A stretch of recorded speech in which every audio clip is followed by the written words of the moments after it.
दोस्तों, स्वागत है आपका प्रयास एजू हब के डिजिटल मंच पे। मैं कमल बाजिया और आप मेरे साथ देख रहे हैं आज टास्क आधारित टेस्ट सीरीज शिक्षक ग्रेड 3 के L1 के क्वेश्चनों का सॉल्यूशन करेंगे। लेवल फर्स्ट के क्वेश्चनों का। एक कोण ए व बी रेखिक युग्म कोण है। बी अपने संपूरक कोण के 1/5 से 24 ज्यादा है, तो ए के आधे का पूरक कोण ज्ञात करो। देखो थोड़ा प्रश्न सिंपल सा है, लेकिन प्रश्न को थोड़ा सा इधर उधर घुमाया गया है कि ए और बी रेखिक युग्म कोण है। ए और be linear pair of angle हैं। ए और बी रेखिक युग्म कोण हैं। मेरे बंधु, रेखिक युग्म कोणों का योग कितना होता है? 180। ये बी है तो ये कितना है? ए। दोनों का योग 180 होता है, ए और बी का। रेखिक युग्म कोण है तो डेफिनेटली ए और बी का योग कितना होगा? 180 डिग्री। एक्स्ट्रा इंफॉर्मेशन क्या है? बी अपने संपूरक कोण, बी अपने संपूरक कोण, बी अपने ही संपूरक कोण। संपूरक कोण वो होते हैं जिनका योग 180 डिग्री होता है। तो बताइएगा बंधु, बी अपने संपूरक कोण 180 माइनस बी के 1/5 से 24 ज्यादा है। मतलब बी अपने संपूरक 180 माइनस से बी अपने संपूरक 180 माइनस बी के 5वें से कितना ज्यादा है? 24 ज्यादा है। ओके, बी अपने संपूरक बी 180 माइनस बी के 5वें हिस्से से 24 ज्यादा है। 5 को एलसीएम ले लूं तो बी बराबर 5 को एलसीएम ले लिया तो इधर तो आ गया 180 degree minus B plus 24, 5 120 degree. 5 को इधर गुणा करूंगा तो 5b बराबर आ जाएगा ये 300 degree plus B, sorry minus B. Okay, लो बताओ, ये b इधर आएगा तो 6b बराबर 300 आ गया, और 6b बराबर 300 डिग्री है तो b का मान कितना आ गया? 50 डिग्री।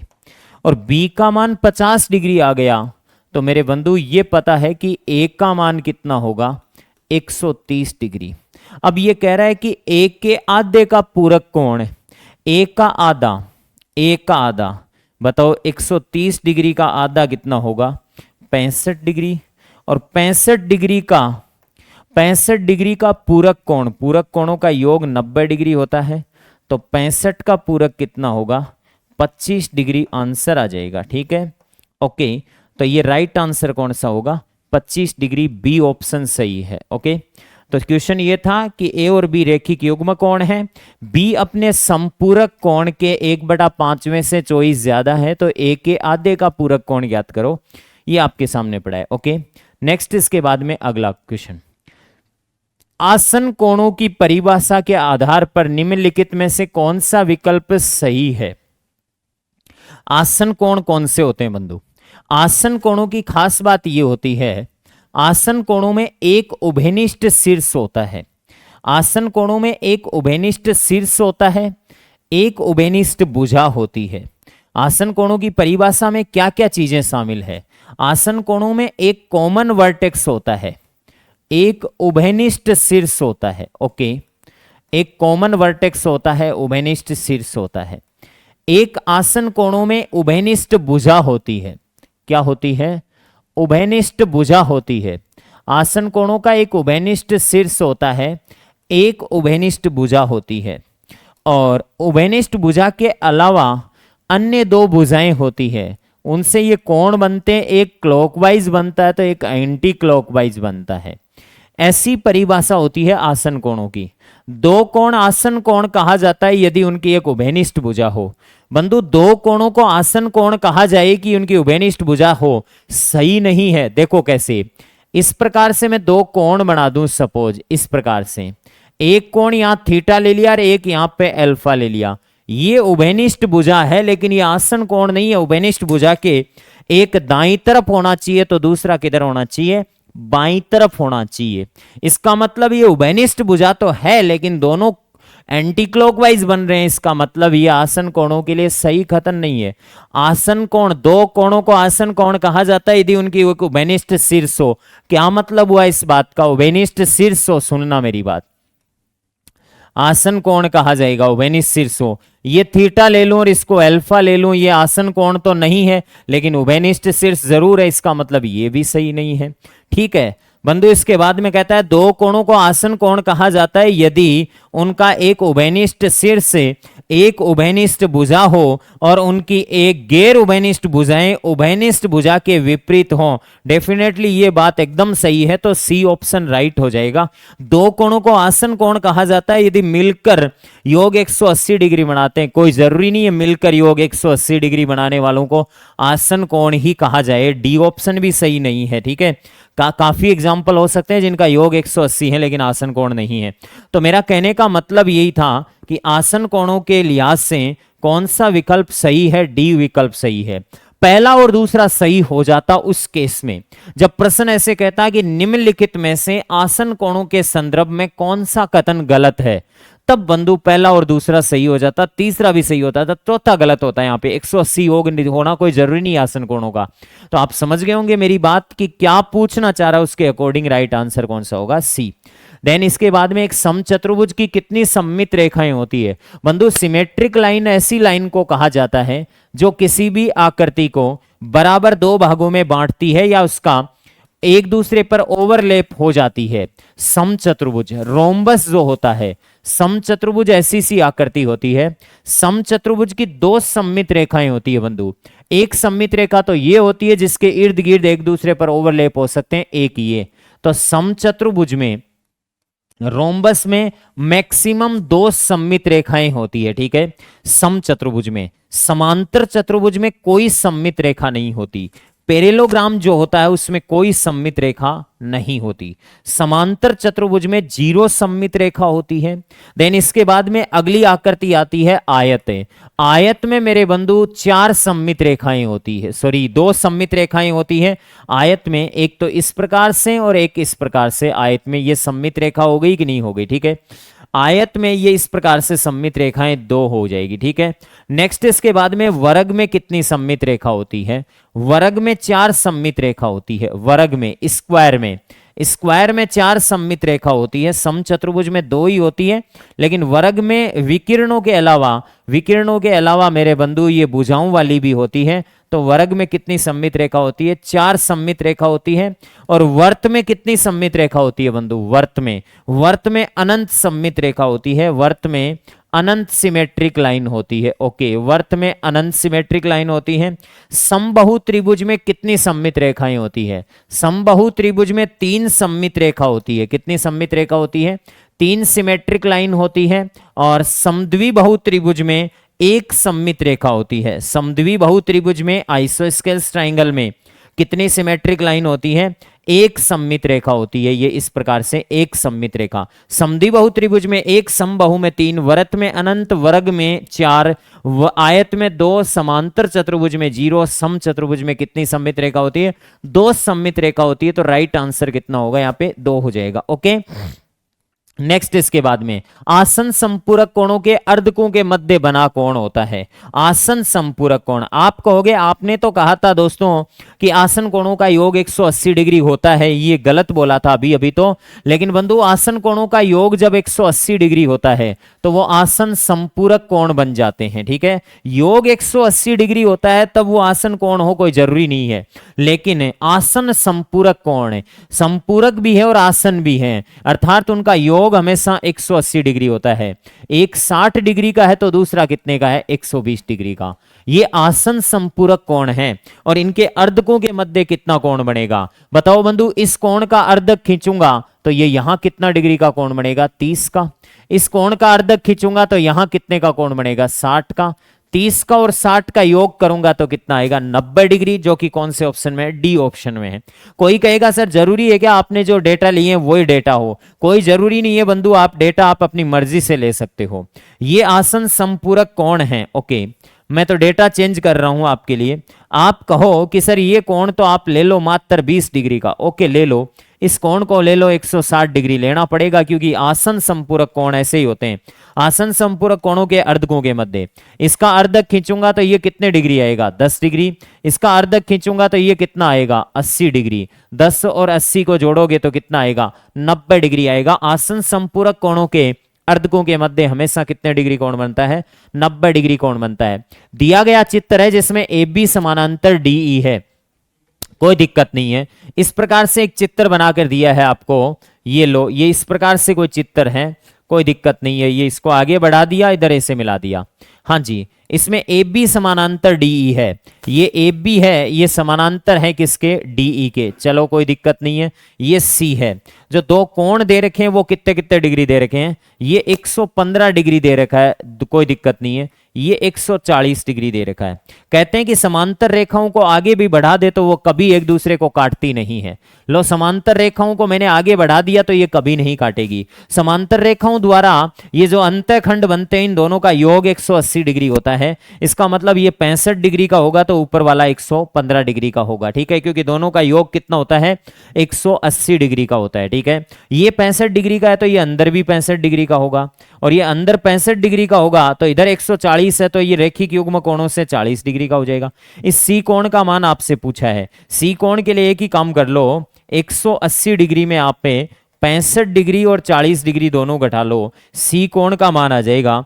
और 180 डिग्री में 65 और 40 105 घटाएंगे तो 75 डिग्री आ जाएगा, जो कि राइट आंसर सी कोण का मान पूछा है। 75 डिग्री कौन से ऑप्शन में है? बी सी डी का मान पूछा है तो 75 डिग्री डी ऑप्शन में। ओके, नेक्स्ट इसके बाद में अगला क्वेश्चन।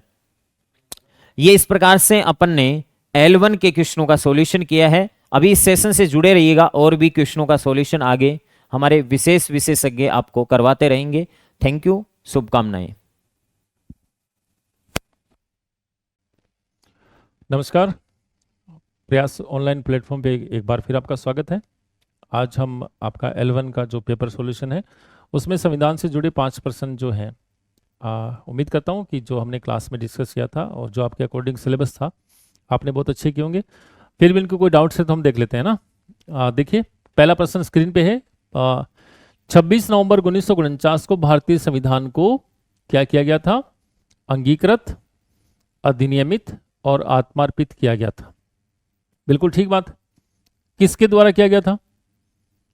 भारतीय संसद द्वारा, संविधान सभा, भारत सरकार द्वारा या ब्रिटिश शासन द्वारा?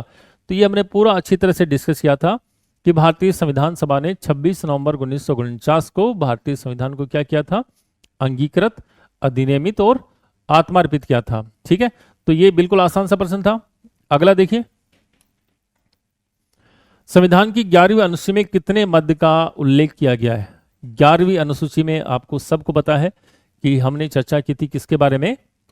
स्थानीय स्वशासन के बारे में, ठीक है, और जिसमें स्पेशली बात हुई थी पंचायती राज के बारे में। हमने ये भी इसमें तय किया था कि इसको जोड़ने के लिए संविधान में कौन सा 73वां संशोधन किया गया था, ठीक है, 1992 में। और साथ में हमारी बात हुई थी कि 11वीं अनुसूची में जो पंचायती राज के विषय हैं उन विषयों की संख्या कितनी थी? 29। तो यहां बात हुई है, चाहे मद हो, हम मद भी समझ सकते हैं या इनको क्या समझ सकते हैं? विषय समझ सकते हैं। तो उत्तर क्या हो जाएगा? कितने विषय हैं? 29 विषय। अगला देखो, निम्न से कौन सी भारतीय संविधान की विशेषता नहीं है? आपके पास 4 ऑप्शन है और इसमें कौन सी विशेषता नहीं है? तो देखो, भारत में संसदीय प्रणाली है, बिल्कुल ठीक बात। ये थोड़ा सा आपका मिसप्रिंट है, नम्य व्यय अनम्य, और इसका मतलब है कि भारतीय संविधान कैसा है? कठोर व लचीले का मिश्रण है, ठीक है। तो संसदीय प्रणाली हमारे यहाँ है, ये भी हमारे यहाँ है, ठीक, दोनों चीजें हैं। विस्तृत संविधान है और संविधान सभा द्वारा निर्मित है, तो ये भी है। संसद की सर्वोच्चता, ये हमारे संविधान की विशेषता नहीं है, क्योंकि भारतीय संविधान में संसद की सर्वोच्चता ना हो कि क्या है,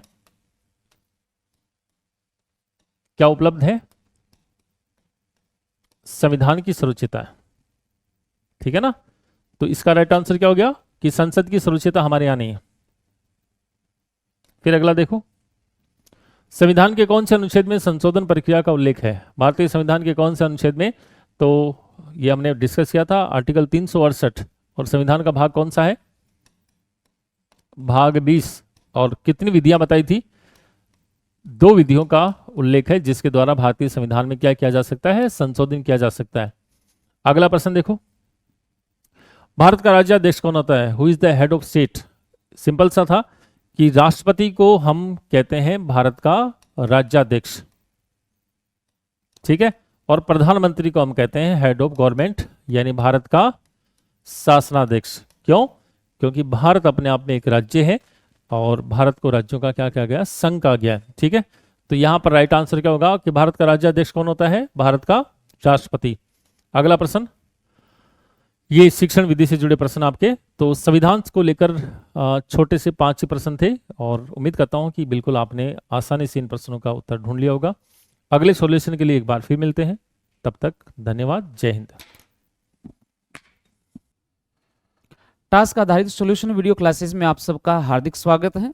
बच्चों, L1 के जो हिंदी के प्रश्न हैं उनमें 133 नंबर प्रश्न देखिए। प्रश्न किया गया है, लिंग्वा फोन कैसा शैक्षिक उपकरण है? लिंग्वा फोन कैसा शैक्षिक उपकरण है? तो यहां पर देखिए, क्या ये दृश्य है या श्रव्य सामग्री में आता है या दृश्य श्रव्य सामग्री, या फिर इनमें से कोई नहीं? लिंग्वा फोन सुनने के काम आता है, तो बच्चों ये श्रव्य सामग्री में शामिल किया जाता है। लिंग्वा फोन श्रव्य सामग्री है, तो इसका सही आंसर होगा बी। इसी क्रम में अगला प्रश्न देखिए, फ्लालेन बोर्ड, जिसको फ्लैश बोर्ड भी कहते हैं, का उपयुक्त प्रयोग किया जाता है किस रूप में? फ्लालेन बोर्ड जो होता है उसके बारे में पूछा गया कि आप इसका प्रयोग बताएं, किस रूप में किया जाता है? क्या लेखन कार्य में किया जाता है, या फिर चित्र प्रदर्शन में किया जाता है, या फिर कठपुतली प्रदर्शन में किया जाता है, या फिल्म स्ट्रिप प्रदर्शन में किया जाता है? ये जैसे आपने देखा, फ्लालेन बोर्ड जो होता है जिसे सूचना पट के रूप में भी एक प्रकार से हम कहते हैं, इस प्रकार से जिसमें मखमल का कपड़ा लगा होता है, लाल या हरा नीला, उस पर ऑलपिन की सहायता से हम कोई चित्र है या कोई सूचना होती है, पेज, उसको हम चिपका देते हैं, तो फ्लालेन बोर्ड होता है, फ्लैश बोर्ड, तो चित्र प्रदर्शन के रूप में काम आता है। तो इसका सही आंसर हमारा बी होगा, चित्र प्रदर्शन में। 135 नंबर प्रश्न देखिए, चाक बोर्ड का प्रयोग किया जाता है। चाक बोर्ड जो होता है, श्वेत पट, अपने ब्लैक बोर्ड की बात कर रहे हैं, श्याम पट की, क्या इसका प्रयोग किस रूप में करते हैं? नए तथ्यों, नियमों को प्रस्तुत करने के लिए, या फिर छात्रों को प्रदर्शन और अभ्यास कराने की सुविधा के लिए, या फिर हम कहेंगे रेखा चित्र, मानचित्र या रेखांकन द्वारा किसी तथ्य को समझाने के लिए, या फिर उपयुक्त सभी। तो चाक बोर्ड जो होता है बच्चों, इसमें कोई तथ्य है, नियम है, उनको प्रस्तुत करने के लिए हम शिक्षक के द्वारा श्याम पट पर लिखा जाता है, नियमों को स्पष्ट किया जाता है, तो ये कथन भी सत्य है। छात्रों को प्रदर्शन और अभ्यास कराने की सुविधा, यानी किसी प्रकार का कोई अभ्यास करवाना हो तो प्रश्न बनाकर उनके आंसर बच्चों के सामने यहाँ श्याम पट पर लिखे जाते हैं, तो वो अभ्यास भी किया जाता है, तो ये कथन भी सत्य होगा। रेखा चित्र बनाया जाता है, मानचित्र बना करके, जैसे राजस्थान के आप पढ़ रहे हैं, या फिर अपने हिंदी भाषा की बात करते हैं तो महादेवी वर्मा के बारे में बना रहे हैं, तो महादेवी वर्मा का एक रेखा चित्र तैयार किया जा सकता है रेखांकन द्वारा तथ्यों को समझाने के लिए। तो यहाँ तीसरा कथन भी सत्य है, अतः ए बी सी यानी उपयुक्त सभी इसका सही आंसर होगा, तो ऑप्शन डी बिल्कुल सही है। अगला प्रश्न दिया है, निम्नलिखित में से किस वाक्य में स्थानवाचक क्रिया विशेषण है? ध्यान से देखिए बच्चों, क्या पूछा गया? स्थानवाचक क्रिया विशेषण, क्योंकि जो क्रिया विशेषण है उसको जब हम पढ़ते हैं तो इसके बारे में आपको बताया गया था, इसके 4 उपभेद होते हैं। एक तो होता है कालवाचक, दूसरा बताया था स्थानवाचक, तीसरा बताया था परिमाणवाचक, और चौथा है रीतिवाचक। तो जहां समय का बोध करवाया जाए, जो शब्द क्रिया की विशेषता बताए और समय के आधार पर बताए तो वो कालवाचक, और स्थान के आधार पर बताए वो स्थानवाचक, माप तोल आदि के आधार पर बताए वो परिमाण, और रीति मतलब तरीका, क्रिया के करने के तरीके के आधार पर व्यक्त करे वो रीतिवाचक। तो यहां पर पूछा गया स्थानवाचक। पहला वाक्य दिए, आप यहां बैठिए, बैठिए क्रिया है, इसकी विशेषता है यहां, यहां, वहां, ये स्थान का बोध करवा रहे हैं, तो पहला ऑप्शन यहां सही है। आगे और देखते हैं, गुरुजी बहुत कम बोलते हैं, बोलना क्रिया है, कम उसकी मात्रा का बोध करवा रहा है, तो ये परिमाणवाचक हो जाएगा। विराज जयपुर से अभी आया है, आया है क्रिया की विशेषता है अभी, अभी समय का बोध करवा रहा है, तो ये कालवाचक क्रिया विशेषण हो जाएगा। वह धीरे धीरे चलती है, चलती है क्रिया की विशेषता है धीरे धीरे, ये उसकी रीति का बोध करवा रहा है तो ये रीतिवाचक क्रिया विशेषण हो जाएगा। यहाँ स्थानवाचक, अगर हमें पूछा क्या गया है स्थानवाचक क्रिया विशेषण कौन सा है, तो आप यहाँ बैठिए, ये स्थानवाचक क्रिया विशेषण का उदाहरण है। तो 136 का सही आंसर होगा ए। चलिए 137 नंबर प्रश्न की तरफ बढ़ते हैं। अकस्मात क्रिया विशेषण है, यानी अकस्मात से वो शब्द दिया है, ये पूछा गया किस प्रकार का क्रिया विशेषण है। क्या कालवाचक है, समय का बोध करवा रहा है? नहीं, ये समय का बोध नहीं करवा रहा। क्या ये परिमाण है, मापतोल है? जी नहीं, अतः ये भी नहीं होगा बी। सी स्थानवाचक, स्थान का बोध भी नहीं करवा रहा, ये एक रीति है, यानी अचानक होना क्रिया के तरीके का बोध करवा रहा है। 137 का सही आंसर होगा डी। चलें 138 नंबर प्रश्न की तरफ बढ़ते हैं। निम्नलिखित में से कौन सा अविकारी शब्द या भेद का प्रकार है? अविकारी शब्द, अविकारी का एक दूसरा नाम आपको और क्या बताया था? अव्यय पद। क्या कहते हैं? अव्यय पद का प्रकार पूछा गया है। सर्वनाम विकारी है, विशेषण विकारी है, क्रिया भी विकारी पद है, अतः अविकारी या अव्यय पद आता है क्रिया विशेषण, जिसमें आपको 4 भेद करवाए गए थे अव्यय में। क्रिया विशेषण, संबंध बोधक, समुच्चय बोधक, विस्मयादि बोधक, लेकिन L1 में हमारे सिलेबस में क्रिया विशेषण है, अतः यहीं से प्रश्न पूछा जाता है। आंसर डी 138 का सही उत्तर होगा। 139 नंबर प्रश्न देखिए। निम्नलिखित में से कौन सा शब्द क्रिया विशेषण है? आपको यह बताना है, यानी अव्यय तो है लेकिन उनमें क्रिया विशेषण कौन सा है? अंदर, बाहर, भीतर, ये शब्द किसका बोध करवा रहा है? स्थानवाचक, यानी स्थानवाचक क्रिया विशेषण के रूप में आ जाएगा। एक, ये एक तो क्या है? संख्या हो गई ना, और संख्या क्या है? ये एक विशेषण हो जाएगा, तो इसको क्या कहेंगे? विशेषण। ठीक है। तथा अव्यय है लेकिन ये जोड़ने का काम कर रहा है, अतः क्या इसे हम समुच्चय बोधक कहेंगे या संबंध बोधक कहेंगे? तो ये जोड़ने का काम कर रहा है, तो ये समुच्चय बोधक अव्यय हो जाएगा। और समुच्चय बोधक में आपको व्यधिकरण और समानाधिकरण दोनों बताए थे, तो ये समानाधिकरण में आ जाएगा। वह ये विस्मय का बोध करवा रहा है, तो ये विस्मयादि बोधक हो जाएगा। अतः हमें पूछा गया क्रिया विशेषण, तो आंसर ए इसका बिल्कुल सही है, जो स्थान का बोध करवा रहा है। इसी क्रम में अगला प्रश्न देखिए 140। भास्कर कल आया और अचानक चला गया। कल आया और अचानक चला गया, इस वाक्य में कौन कौन से क्रिया विशेषण प्रयुक्त हुए हैं? तो बच्चों देखो, आया क्रिया की विशेषता है कल। कल किसका बोध करवा रहा है? समय का। समय के लिए भेद की बात करें तो क्या नाम मिलेगा आपको? कालवाचक। कौन सा मिलेगा? कालवाचक। फिर अचानक चला गया, चला गया क्रिया की विशेषता है अचानक। अचानक क्रिया की रीति का बोध करवा रहा है, तो ये रीतिवाचक आ जाएगा। अब हमें ऐसे ऑप्शन ढूंढने हैं जिसमें कालवाचक और रीतिवाचक दोनों दिए हैं। तो कालवाचक यहां मिल रहा है लेकिन परिमाण बोधक नहीं होगा। परिमाण बोधक नहीं होगा, रीति बिल्कुल सही है। जिसमें रीति बोधक और काल बोधक दोनों हैं, तो ये बिल्कुल सही होगा। 140 का सही आंसर क्या है? Option C. ठीक है।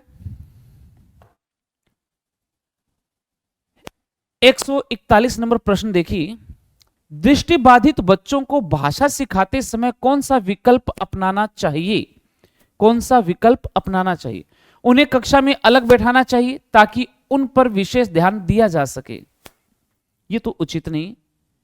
यानी दृष्टिबाधित, जिनको दिखने में समस्या आ रही हो, उन बच्चों को अगर सिखाते हैं तो अलग से बैठाकर सिखाना चाहिए, ऐसा कोई उचित ऑप्शन नहीं है, अतः ए गलत है। उन्हें विभिन्न भाषिक गतिविधियों में शामिल नहीं करना चाहिए। नहीं करना चाहिए, करना चाहिए जी, इसका मतलब ये भी गलत हो जाएगा। भाषिक गतिविधियों में तो कर ही सकते हैं ना शामिल। दिखने में ही समस्या है, सुनने में थोड़ी, बोलने में नहीं है, तो ये ऑप्शन भी गलत हो जाएगा। ये पूछा नहीं करना चाहिए, करना चाहिए। कम पाठों वाली पाठ्य पुस्तक का निर्माण किया जाना चाहिए। अगर कम पाठों वाली पाठ्य पुस्तक का प्रयोग करेंगे उनके लिए, तो ये भी तो उचित नहीं है ना। यानी लुई ब्रेल के आधार पर उनको पढ़ाया जाता है दृष्टिबाधित के लिए, तो पाठ्य पुस्तकों की बात करें कम पाठों वाली नहीं होनी चाहिए। अगला ऑप्शन दिए अधिक से अधिक मौखिक भाषा का प्रयोग करना चाहिए। अधिक से अधिक मौखिक भाषा, यानी दृष्टिबाधित बच्चे हैं तो अधिक से अधिक मौखिक भाषा का प्रयोग किया जाना चाहिए। बच्चे अच्छे से समझेंगे क्योंकि उनको सुनने में और बोलने में समस्या नहीं है, यहां पर समस्या किस में, देखने में। तो अतः ये पूछा क्या गया, कौन सा ऑप्शन बिल्कुल सही है, तो यहां पर डी ऑप्शन इसका सही आंसर होगा। 141 का सही आंसर है ऑप्शन डी। चलिए आज इतना ही, धन्यवाद।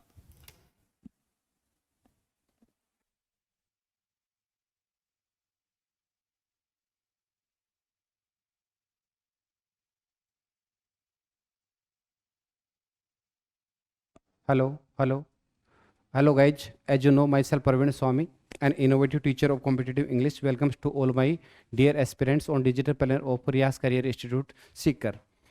पैसिव वॉइस के 5% अपने यहाँ इसमें देखिए विल हैव कंप्लीटेड वाला पार्ट दे रखा है, तो यहाँ पे पैसिव में चेंज करोगे तो आपको याद रखना विल हैव बीन या फिर सेल हैव बीन आएगा। कौन से ऑप्शन में दे रखा है वो नजर डाल लीजिए आप, विल हैव बीन और सेल हैव बीन। ठीक है, इनमें से किसी पार्ट एक में हो तो विल हैव बीन वाला पार्ट अपन देखें तो सही जो उत्तर है वो कौन सा होगा, आपका बी हो जाएगा। ठीक है, नेक्स्ट पर्सन क्या कह रहा है, the committee offered the delegate A building resolution. ठीक है, ऑफर्ड यहाँ पे वर्ब की सेकंड फॉर्म है, पैसिव फॉर्म है, वोज वर्ब के साथ वर्ब की थर्ड फॉर्म आनी चाहिए। ठीक है, तो वोज वर्ब के साथ वर्ब की थर्ड फॉर्म देखिए आप कौन से पार्ट में दे रखा है।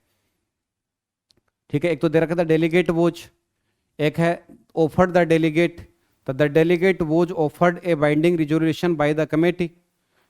एक दे रखा है a binding resolution was offered to the committee by the delegate.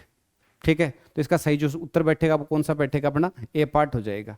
ठीक है, नेक्स्ट पर्सन क्या कर रहा है अपना, देखिए क्या बोल रहा है इसमें, investigation team thoroughly looked into the financial. Look into का मतलब होता है जांच पड़ताल करना, छानबीन करना। ठीक है, थोरोली लुक्ड वर्ब की सेकंड फॉर्म दे रखी है, तो वोज के साथ वर्ब की थर्ड फॉर्म लगानी है। तो क्या है, द फाइनेंशियल डिस्क्रिपेंसी वोज, ये अलग अलग पार्ट आ गए अपने। तो सिंपल सी बात है, यहाँ भी लुक इनटू का लुक इनटू जाएगा, फिर बाई की जगह क्या जाएगा, बाई। ठीक है, तो इस प्रकार से इजीली इन चार ऑप्शन को देखकर इनका एनालिसिस करते हुए आप इसका सही उत्तर तक पहुंच जाओगे। ये क्या बोल रहा है, manager made the assistant rewrite the entire document. Made दे रखा है, वर्ब की सेकंड फॉर्म है, पैसिव वॉइस में वोज वर्ब के साथ वर्ब की कौन सी फॉर्म लगाएंगे, अपन थर्ड फॉर्म लगाएंगे, तो शायद वोज वर्ब तो सभी में दे रखा है। ठीक है, अब आपको देखना the assistant rewrite the assistant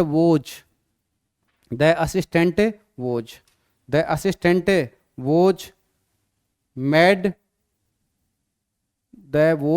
made और आगे दे दिया रीराइट।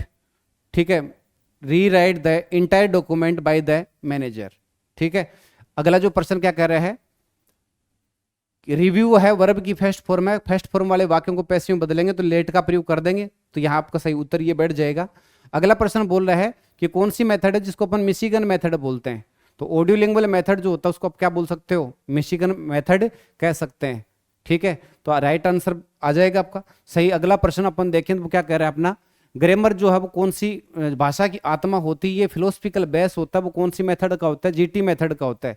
जीटी मेथड में दो बातें होती हैं, एक तो भाषा की आत्मा हम किसको मानते हैं, ग्रामर, जिसमें ग्रामर पढ़ाई जाती है, और दूसरी विदेशी भाषा को अक्सर मातृभाषा की मदद से आसानी से सीखा जा सकता है। तो राइट आपका आंसर होगा वो कौन सा होगा, सी हो जाएगा। आगे देखिए यहाँ पे क्या कह रहा है, ऑडियो लिंगुअल मेथड जो उसके बारे में कौन सा बिंदु सही नहीं है, language learning is learning to communicate.